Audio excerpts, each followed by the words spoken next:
Hi, I'm Britt Garner. I'm a science teacher in New York City. And I'm Rob Spall, the head of communications at IPBES, the world's biodiversity platform for science and policy. Welcome to Nature Insight. Speed dating with the future. We did it again, Rob. It is bittersweet to be at the end of another season, but I'm so thankful to have had another season of Nature Insight shared with you and our team here. Britt, 6 episodes just flies, and for the last 5 weeks, we've been introducing our listeners to some of the extraordinary individuals who are part of the wider IPBES community and who work on the front lines of research, policy, and action for nature. They've helped us share key insights into the relationship between humans and the rest of the natural world to help us all understand more about the incredible values of nature. Britt, let's hope that by next season, we'll be able to share exciting sounds of adventures in some faraway places. Yes, please. In the meantime, this is the most exciting sound I could find in my current environment. Although, after 2 years of working from home, the sound of our clanky copier is actually a welcome sign that my work ecosystem has shifted again. Fair enough. You know, in spite of the COVID challenges, though, you had a total habitat change. I really did. You might remember that I moved about 2,000 miles east from Montana to New York at the beginning of August. Now, in the beginning of season 1, I was howling with the wolves of the human Missoula variety.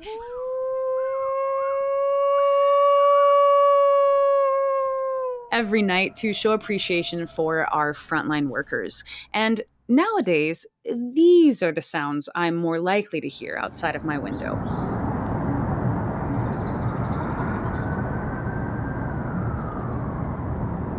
That seems like a huge change.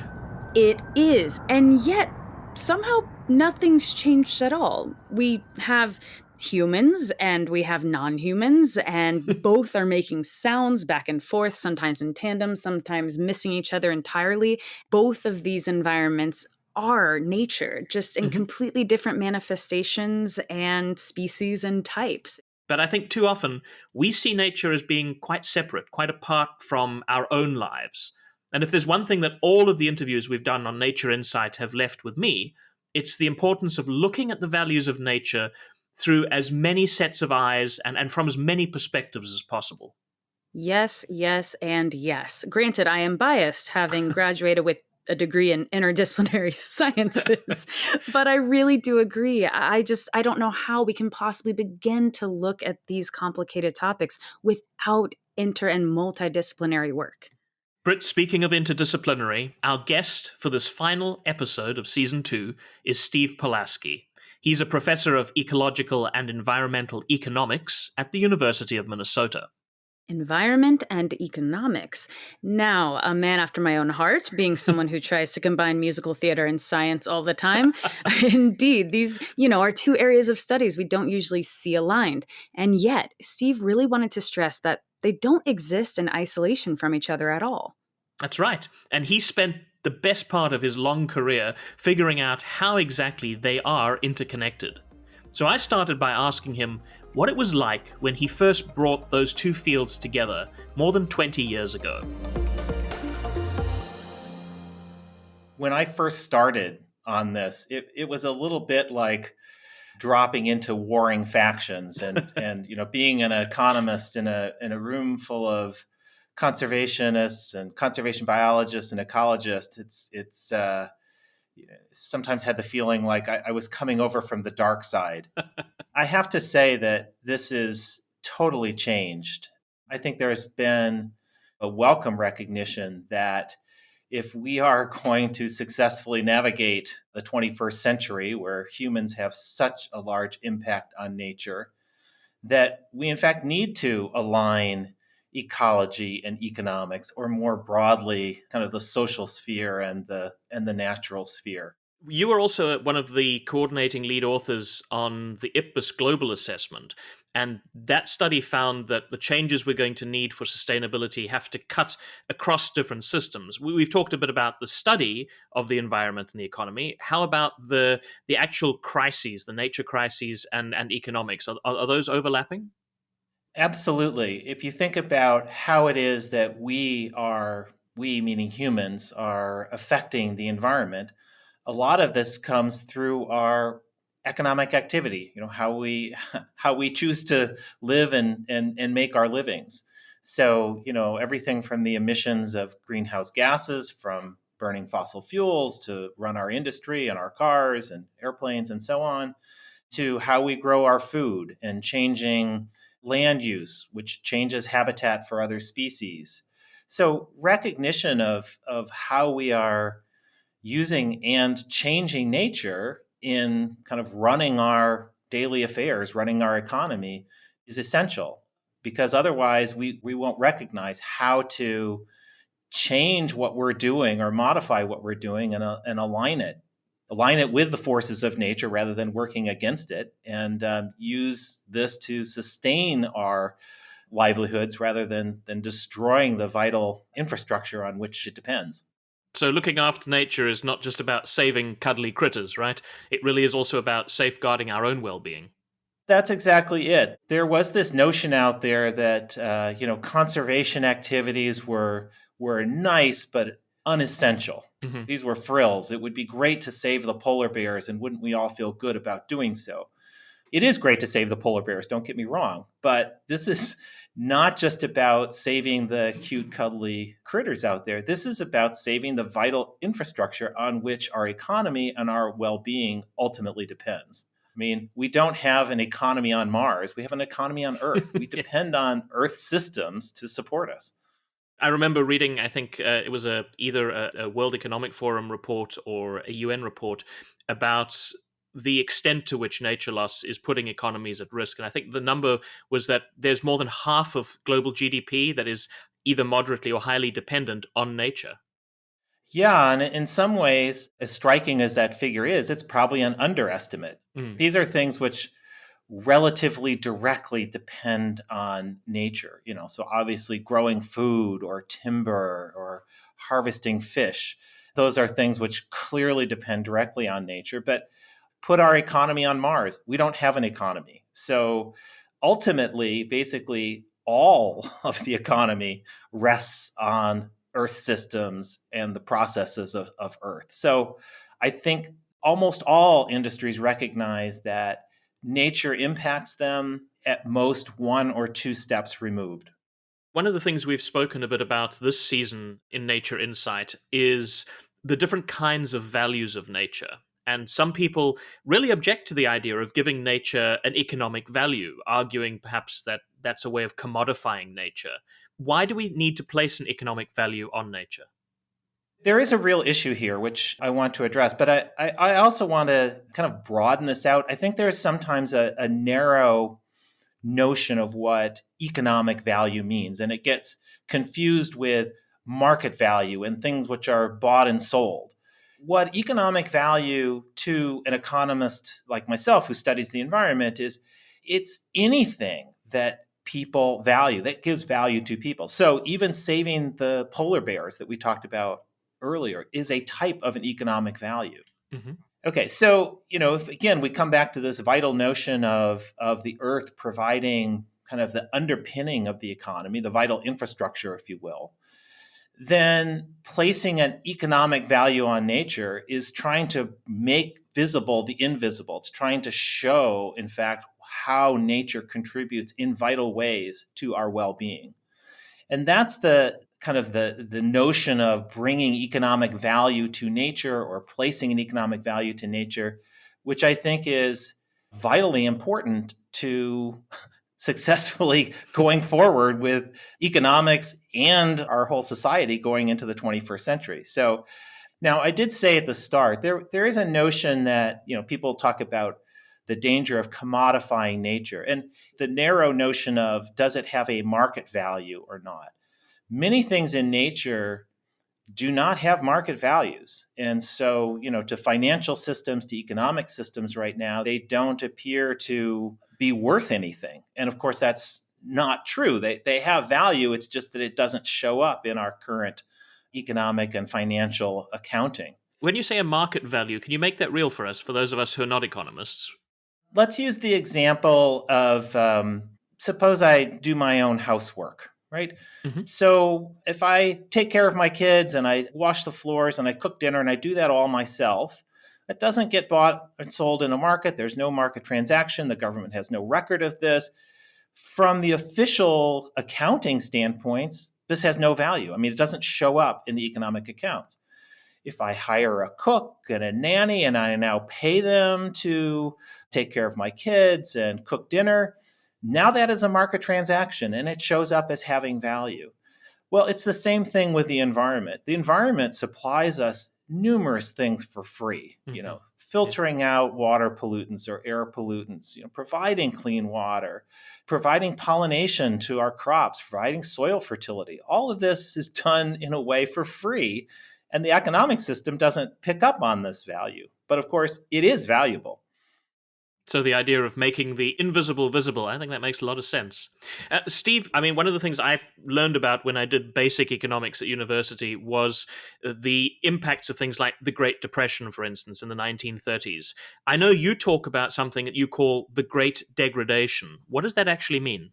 Part of the IPBES report documented how we have changed nature over the last 50, 100 years. But focusing on the last 50 years, my part of the IPBES study showed that we have changed nature in a way that has led to a decline in the majority of what are called nature's contributions to people. A majority of the ways that nature contributes valuable goods and services to people, right? Contributions to clean air, clean water, climate stabilization, protection from storms, protection from pests, regulating pests and pathogens. So the great degradation of nature is that we have systematically changed nature, altered its processes in ways that are harmful to our own well-being. Mm-hmm. Okay, so that's the great degradation of nature. The analogy with the Great Depression is that we didn't always have something called GDP, gross domestic product, or system of economic accounting. That grew out of the notion in the Great Depression and also in the run-up to World War II that governments needed statistics to know how to manage the economy. How was it doing? What types of policies really were needed? So there was a sense that governments were kind of flying blind. They didn't have the kind of information that they needed to manage our economic affairs, and the Great Depression certainly brought that to the forefront. Well, now we're kind of flying blind through this great degradation of nature, and we vitally need statistics and information to show how what we're doing is affecting nature, which ultimately affects our own well-being. I remember the very stark images that we learned about, again, about the Great Depression, of these massive dust bowls and the storms and the impacts of very much the human activity on the natural world. So clearly we're seeing an even greater element of that in the Great Degradation. So if we got GDP from the Great Depression, what's the statistical equivalent that we want from the Great Degradation? So the thing that we have been really striving to do is to do what you talked about earlier of making the invisible visible. So showing how nature's processes, ecosystem processes, lead to contributions of which we value. Mm-hmm. So I've been working on something with colleagues from the Chinese Academy of Sciences called Gross Ecosystem Product, or GEP. Okay, so and it's meant to basically parallel GDP, but to do so in a way that recognizes what the true values of nature are. So how is it that nature is contributing to recharging groundwater or providing surface water flows, preventing floods, contributing to filtering out air pollutants or preventing dust, so sandstorms, all of those variety of ways in which nature contributes to people. Mm-hmm. And doing so in a way which, building on good ecological and earth system science, so understanding how these processes work, but then translating them into how is it affecting people? In what ways does it contribute to well-being?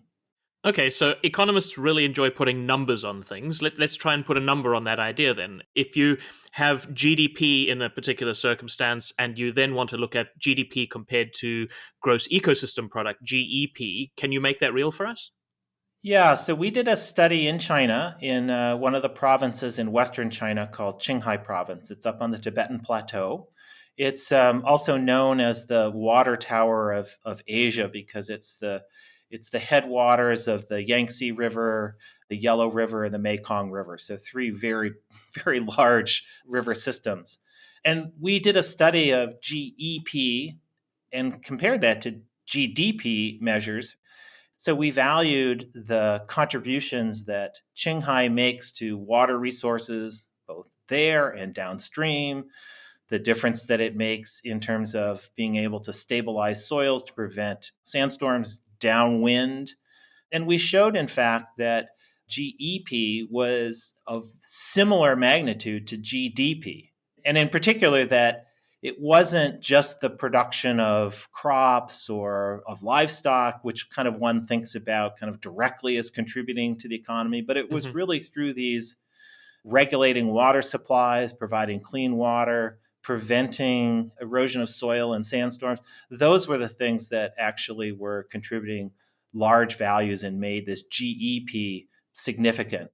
So let's change gears a little bit. Last year, there was a report by United Nations Environment Programme and the World Economic Forum, and it said that solutions from nature can play a huge role in addressing both the climate and biodiversity crises, but that there's still a massive financing gap, somewhere in the region of about $4.1 trillion by 2050. What incentives are there for private sector investment in nature and nature-based solutions? So there's certainly some. I don't want to say that there is none. So, for example, an industry that depends upon water supply from a local river will have some incentive. But there is a real problem here, which is oftentimes talked about as the tragedy of the commons, where we don't pay attention to what is jointly or commonly providing for our welfare. So even in that river system, a particular industry isn't the only one who controls actions that happen in that river system. There's lots of actions taken by lots of different businesses or different households that affect things. And if I just care about my little portion of things, say, well, I'm just a small cog in a big wheel, I'm a small player here. And if everybody takes that attitude, of course, nobody protects the resource. So we don't do well on those kinds of public goods. So there's a huge role for the private sector to play, but there's also a role for public-private partnerships. We need to have incentive schemes or policies in place that basically provide incentives for protecting these public goods, conserving these public goods, rather than destroying them. People have talked about putting a price on carbon so that companies and households are rewarded for emitting less greenhouse gas, or that they have to pay for the privilege of emitting greenhouse gases. And that's can be thought of then more broadly in the environment. So, paying farmers to provide clean water downstream or habitat, rather than rewarding them strictly for growing corn or soybeans that end up polluting the water or destroying habitat. In your research that you've done and the years of work that you've done with the financial sector, have you seen a change in how much appetite there is for these kinds of specific actions? Yes, absolutely. Say 20 years ago, or at the same time we had the sort of warring factions of environmentalists and economists, there was a feeling in the business sector that this was extraneous to them. But I think there has been a fundamental awakening that ultimately the economic sector, business health depends on having a healthy planet. So, we first saw this in the climate arena, where many of the progressive businesses, forward-thinking businesses, woke up to the fact that this was going to have an impact. Certainly, it's already starting to have impact. It will have more of an impact in the future, and that they needed to take this into account in their operations and in their planning.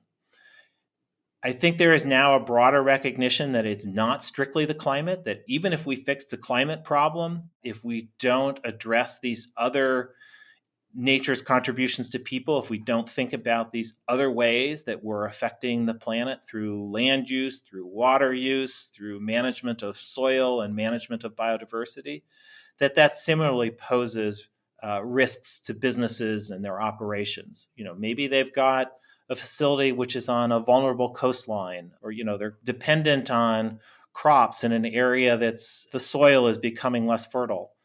I think there's been a pivot from kind of just focusing on the climate problem to also focusing on kind of, if I will, the nature problem that we need to sustain natural capital in order to have a healthy economy.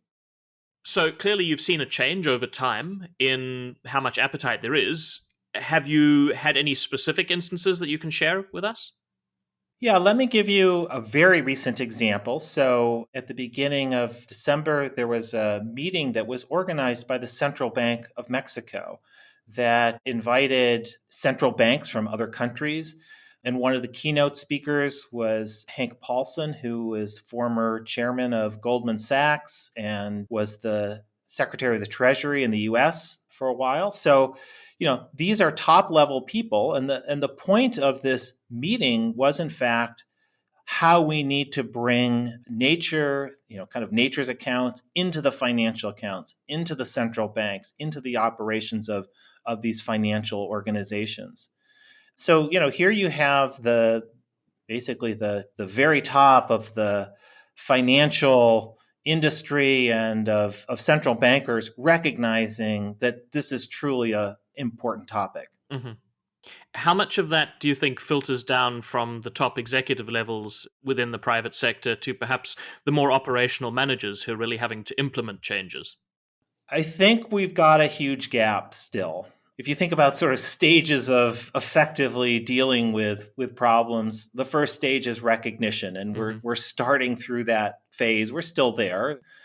Then there's translating that recognition into action. And I think in terms of kind of day-to-day operations, even companies that want to do well by nature, there's kind of a lack of understanding and lack of practice for how actually to do it. Let's say a mid-level bank manager who's looking at their loan portfolio and they're asking themselves, well, what should I be doing in terms of affecting these loans, whether to give these loans or what conditions to put on these loans?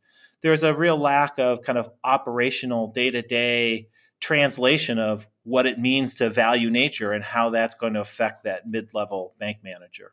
So I think the next decade is vital for translating kind of recognition and high-level statements into actions so that we start having business live as if nature mattered.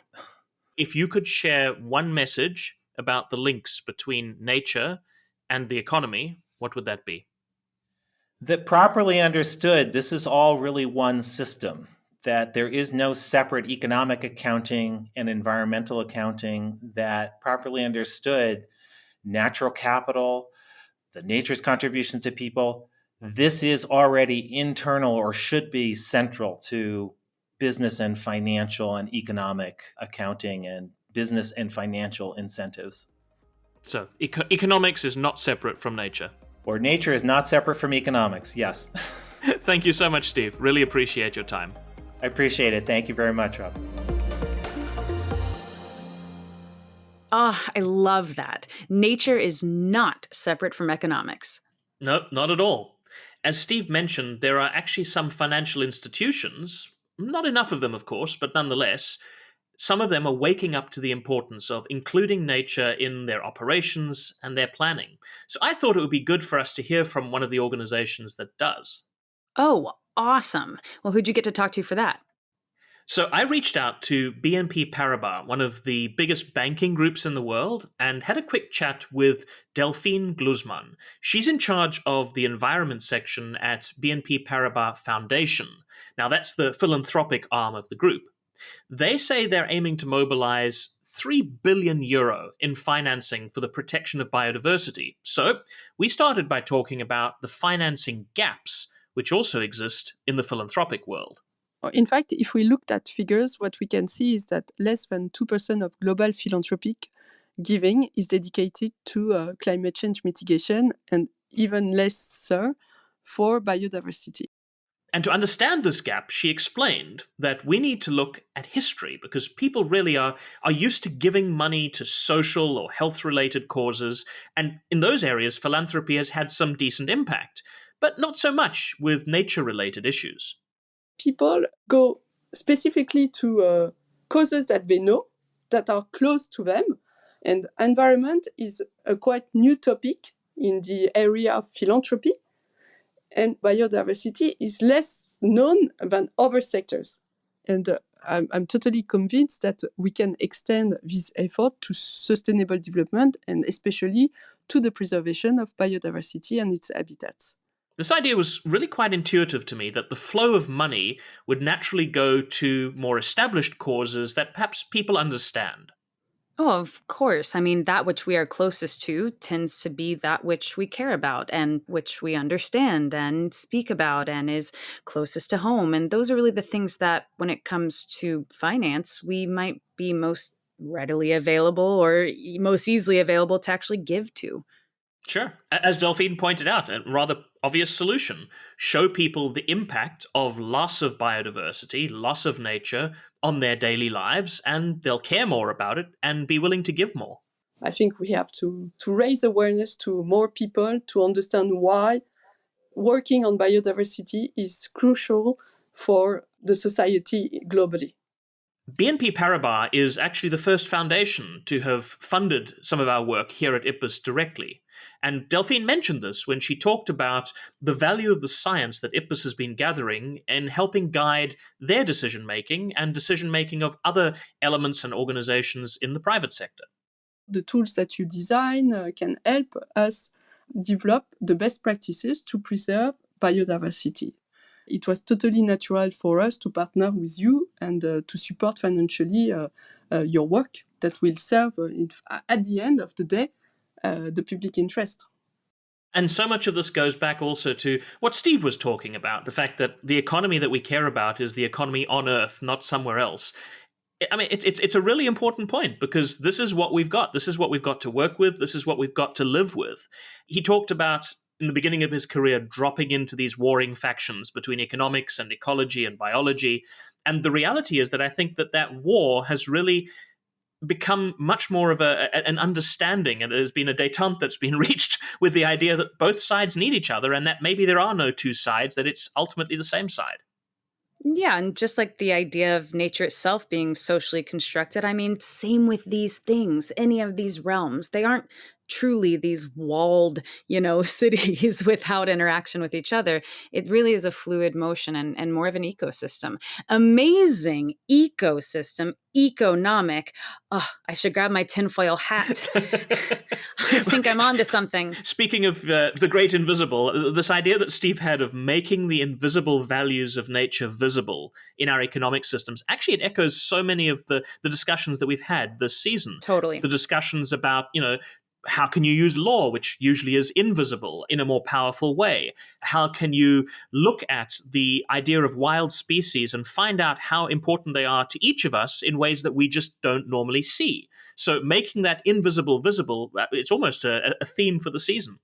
Yes, and we got, within this episode, this idea of flying blind through the great degradation of nature. I mean, that's a lot to take in. And yet, Yeah. I think I feel actually quite hopeful considering the conversations we've been able to have. And I'm curious, Rob, how do you think IPBES is able to help? Is IPBES actually embarking on some kind of an assessment or project, actually digging into this idea of business and biodiversity? So there are a number of different projects in the pipeline, but the one that's most specific to business in the private sector is an assessment that will begin within weeks of us recording this episode, Ooh. looking at the links between business and biodiversity, and looking at how those links go in both directions, how business is dependent on nature and nature's contributions, and how nature affects business. So that new assessment will be a 3-year process, and perhaps in 3 years from now, in a future season, we'll be able to share some findings from that. Very, very cool. And thinking of seasons in years to come, I know for me, this season was really special, not only to get the band back together, but to really think about what it means to be an educator, working with youth every day now for me as a teacher, and thinking about hope when I'm in a room with students whose generation actually is at the highest existential threat to the idea of the loss of biodiversity or massive effects from climate change. It's just really humbling, and yet kind of gave me this glimmer of light to bring into the classroom when talking about these massive topics. Well, hopefully it's not just light for a classroom, but light for all sorts of different environments and elements. For me, Britt, I get to work with IPBES on a daily basis, and I sometimes forget how important some of the relatively regular things that we're doing are. So the first episode of our season this time round, where we were talking about the fellowship program, this is something which is the daily bread and butter of the work that IPBES does, but to hear it from the perspectives of Leilani and some of the other people who've been involved gives you fresh ideas, fresh perspectives around these sorts of things. And then at the other end of the spectrum, getting to talk to people like Michelle Lim about some really new things for me, the power and the limits of law to protect nature. It's been a really memorable season. It really has, and I'm just so thankful to have been a part of it once again. That's a wrap on this second season of Nature Insight. Thanks again to Steve Polasky and to Delphine Gluzman for helping us close this season. And a huge thanks to you, our listeners, for joining us on these weekly speed dates with the future. If you haven't already done so, make sure to go back and listen to the great interviews from Season 1. And if you'd like to stay in touch with IPBES's work as we prepare the next season, head to our website at www.ipbes.net or follow us on any of our social media channels. Just search for @IPBES. We'll be back with Season 3 of Nature Insight. Hope you'll join us then.